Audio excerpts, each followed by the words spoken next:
Bienvenue dans cet épisode 5 de la saison 4. Aujourd'hui, on parle de l'échec avec Elsa.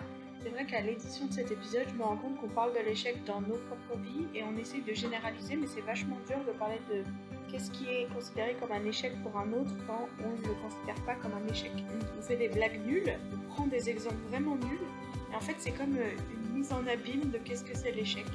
On parle de l'échec en faisant des blagues qui sont à la règle considérées comme des échecs.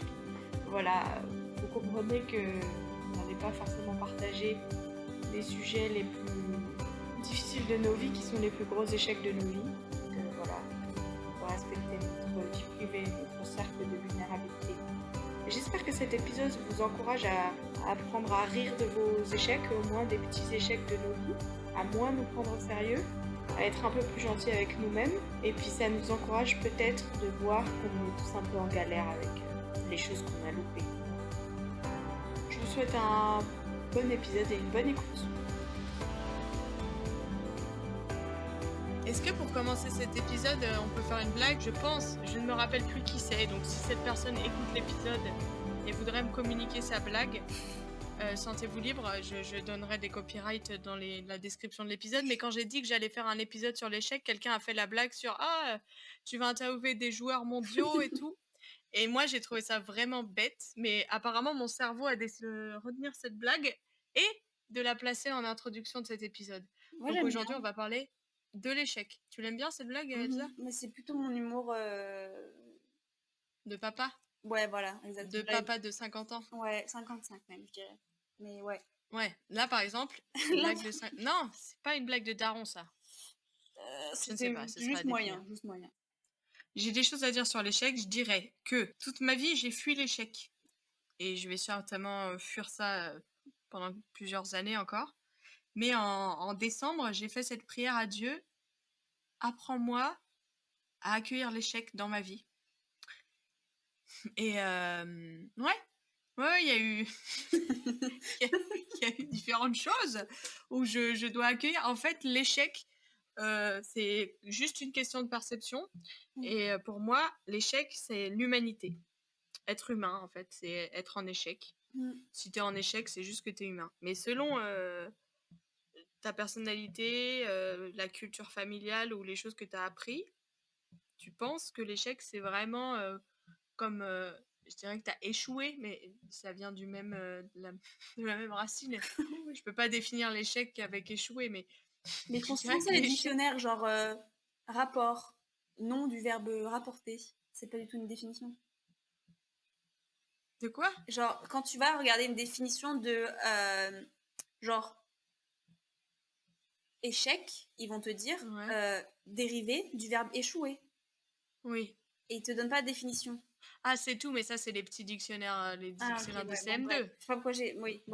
Mais même Google. mais oui, donc peut-être que je m'inspire d'un dictionnaire de CM2, mais quand tu penses que c'est le signe, c'est ça. Quand tu es en échec, tu penses que c'est le signe de ta déshumanisation.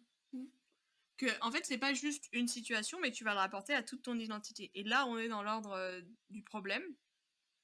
Après, moi, je dirais qu'il y a des gens qui sont peut-être un peu trop à l'aise avec l'échec, mais ça, c'est ma perspective de quelqu'un qui trouve que... Et aussi, ce que je voudrais dire, c'est que ce qui est l'échec pour toi n'est peut-être pas forcément l'échec pour quelqu'un d'autre. Ouais.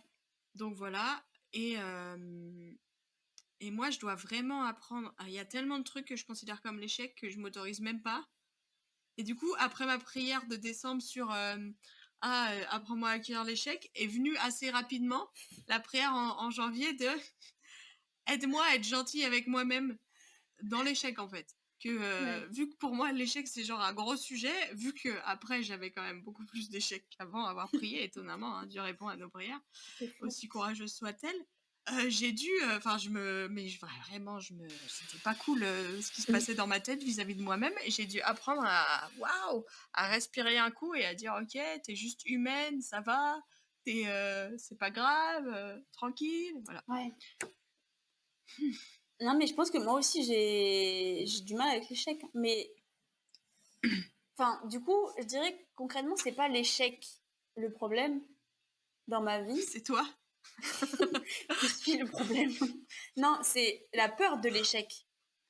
Parce que une fois que tu t'es lancé et que t'échoues, bon, c'est fait. Mais le problème, c'est que c'est la peur de l'échec qui te retient de faire. Mais est-ce que l'échec te retient de faire, je suis d'accord. Non, la peur du potentiel échec me retient de faire. Parce que je peux pas savoir avant d'avoir fait quelque chose si je vais échouer ou pas. Bah, il y a quand même des trucs que t'es à peu près sûr d'échouer si c'est la première fois que tu le fais. Oui, bah, c'est sûr, si je fais un backflip, si j'essaye de faire un backflip, je peux éventuellement me douter que, que va y avoir un coup tordu. Mais il y a des choses genre... C'est vrai que là, tous les exemples qui me viennent en tête sont des exemples sportifs. Peut-être parce que tu as commencé avec un truc pas que ça sportif. nous concerne spécialement. Si je désire parler italien avec une personne italienne, voilà, moi je vais Oui. dire gracias. Parce que les gracias, c'est pas de l'italien. Ça m'est déjà arrivé, c'est pour ça que c'est Ah, un ok. Mais exemple. c'est pas loin, c'est Gradier, je crois. On peut Ouais, dire, mais quand même, gracias avec un grand sourire en italien, apparemment c'est offensant. Pas offensant, mais Ah, absurde. mais Mais après, donc, c'est anglais. est-ce que c'est un échec? Pour moi, oui, parce que ça veut dire que j'ai pas respecté cette personne. Ouais. Ouais, mais en même temps, maintenant, tu sais que c'est Gradier. C'est pas Gratier. Bah non, tu viens de me l'apprendre. Ah, ok. Je sais que c'est pas gracias, mais je savais pas que c'était ainsi. Bref. Ça se trouve, je dis n'importe quoi. Attends, je faut que j'aille vérifier parce que je me sens pas bien. Non, mais je pense que si c'est pas gratier et que vous parlez italien, dites-le nous. Ouais. Comme ça, on pourra progresser. Mm, mm. Mais toi, tu dis que c'est pas l'échec qui fait peur, c'est la peur de l'échec. Bah, moi, dans ma vie, c'est plutôt la peur qui a plus d'effet sur moi que l'échec en soi. Enfin, si, l'échec en soi a de l'effet. Parce que il fait pas plaisir, hein, Après, c'est vachement notre culture française, on entend souvent. Genre, ouais, en France, on n'est pas assez. Parce que, genre, aux États-Unis, ils accueilleraient l'échec avec beaucoup plus d'optimisme. Comme quoi, il te fait avancer, il te permet de. Bah, déjà, t'apprendre la persévérance, et il te permet de te faire grandir, de savoir ce que tu ne sais pas faire, puis d'apprendre de cet échec, machin. Et Ouais. il paraît qu'on l'a pas du tout en France, et je pense que c'est un peu vrai. Oui, on n'a pas le droit à l'erreur, quoi. Ouais, on n'a pas trop le droit à l'erreur, et c'est pas forcément, ouais, c'est pas bien vu. Mais après, moi, quand j'ai fait une petite introspection et tout, je me suis dit, mais pourquoi là, t'as peur de l'échec? Ouais. Et j'en suis venue à des conclusions, genre pas ouf, vraiment. Et c'est sur moi, hein, peut-être il y a d'autres gens qui vont se reconnaître, mais j'en suis venue, ça parlait vachement d'ego, quoi. Ouais, d'orgueil et tout. Et d'orgueil en me disant, bah, j'ai peur de l'échec parce que bah, j'ai pas envie que on me voit échouer, ou j'ai pas envie d'être au même rang que ceux qui ont échoué. Ouais. Et je me suis dit, ah bah, c'est pas cool de penser comme ça. Beau, pas beau, pas beau. Pas ouf, pas ouf, pas ouf. Et je me suis dit, ouais, c'est vrai que si j'étais toute seule, genre dans ce monde, j'aurais tenté tellement plein de trucs qui avaient beaucoup de chances d'échouer, mais et qui, je ne sais, ne m'auront pas tué, parce qu'un backflip, on ne sait jamais, ça peut mal tourner. Mais, non, mais genre, parler italien, si j'étais toute seule avec un italien, genre robot, tu vois, qui ne me jugerait pas, et bah, du coup, je l'aurais fait. Parce que j'aurais pas peur d'avoir échoué vis-à-vis de l'autre ou de me retrouver comme les autres qui ont échoué avant moi à leur dire gracias alors qu'ils sont italiens. Enfin bref. Oui, c'est vrai que le regard des autres, t'as raison. Il y a un truc là. L'ego, le regard des autres. Parce que je me dis, j'ai plus peur de parler italien. C'est vraiment pas un exemple ouf, mais bon, c'est ce qu'on a sous la main. Si j'imagine la situation où il y a juste une italienne et moi, j'ai un peu moins peur d'échouer, ou ça va moins mettre la pression que s'il y a une italienne, moi et 20 personnes qui me regardent. Ouais.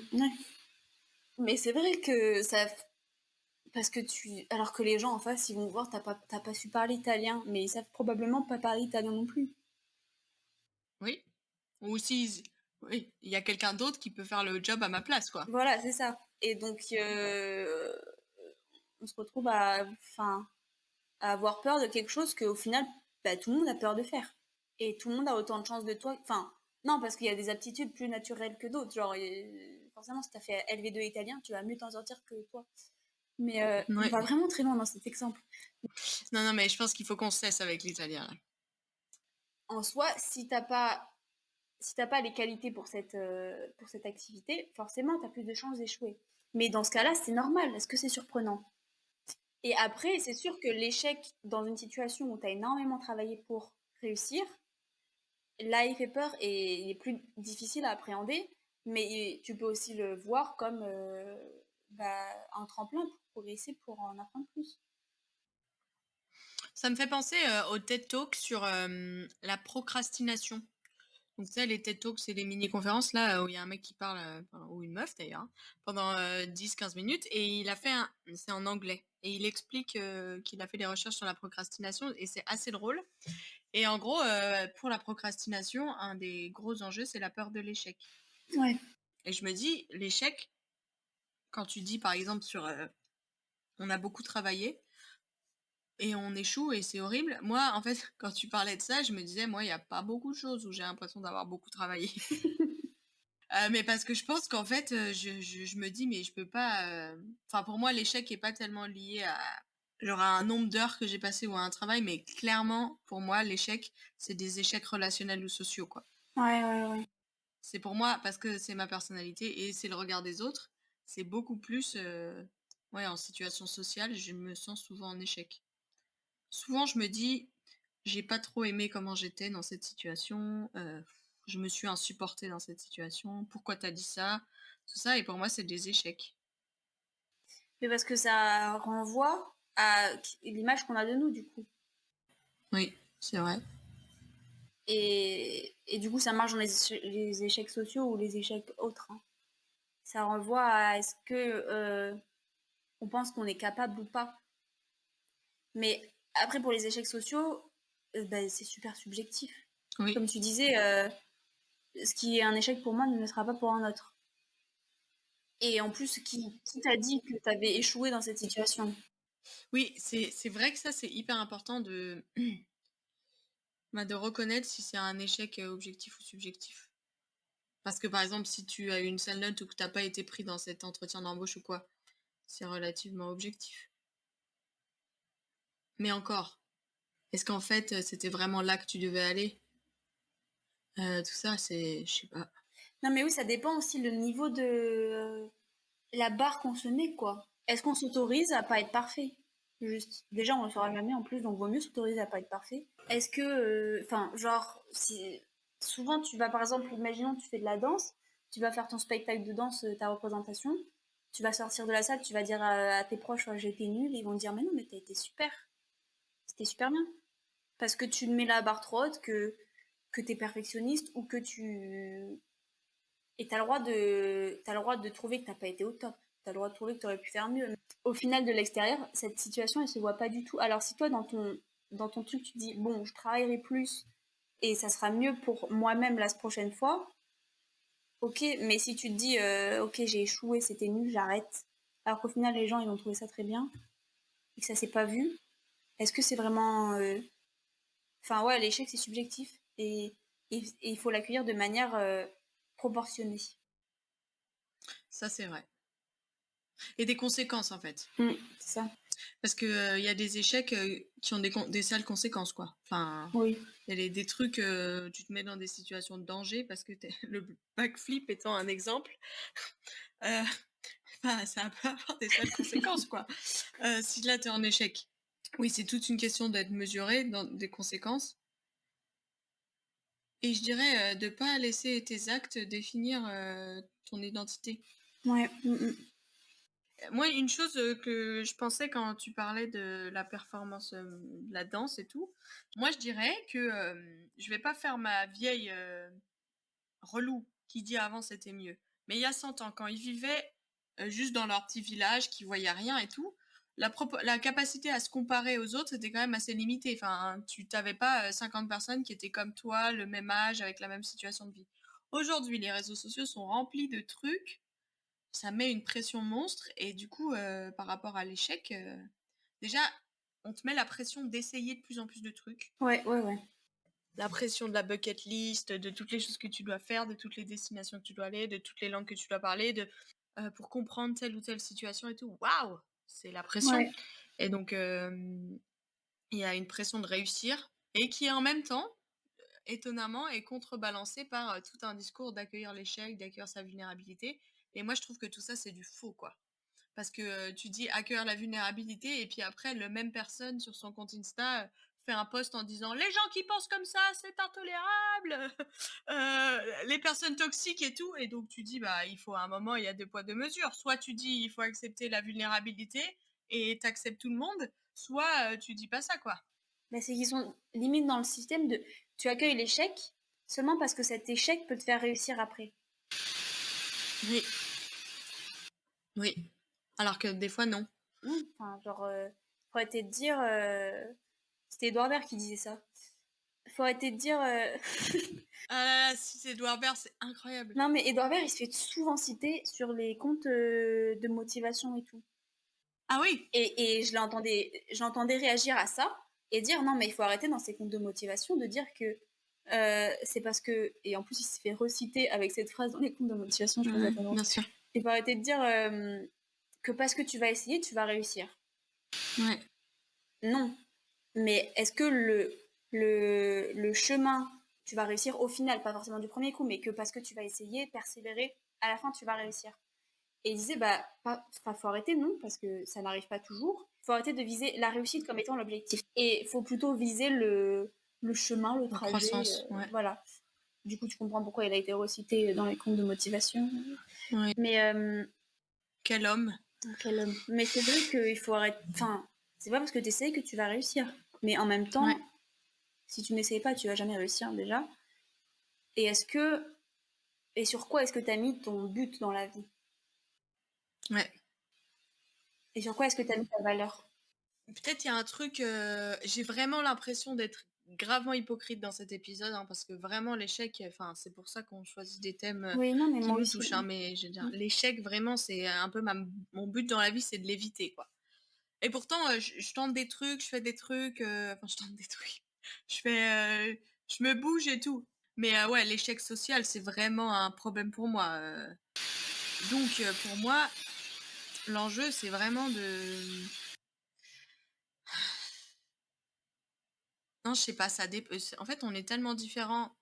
Il y a des gens pour qui l'échec va vraiment les paralyser. La peur de l'échec va les paralyser de rien faire. Il y a des gens comme moi qui vont se mettre à faire plein de trucs pour un peu noyer les échecs dans plein de tentatives de réussite. Enfin, je sais pas. Ouais, mais on essaye souvent de faire des généralités. Je me souviens, j'étais allée voir une conseillère d'orientation qui avait essayé de me persuader que si je ne trouvais pas ma voie, c'est parce que j'avais peur de l'échec. Ouais, bien et que sûr. si je voulais quitter ma licence, c'est parce que j'avais peur de l'échec.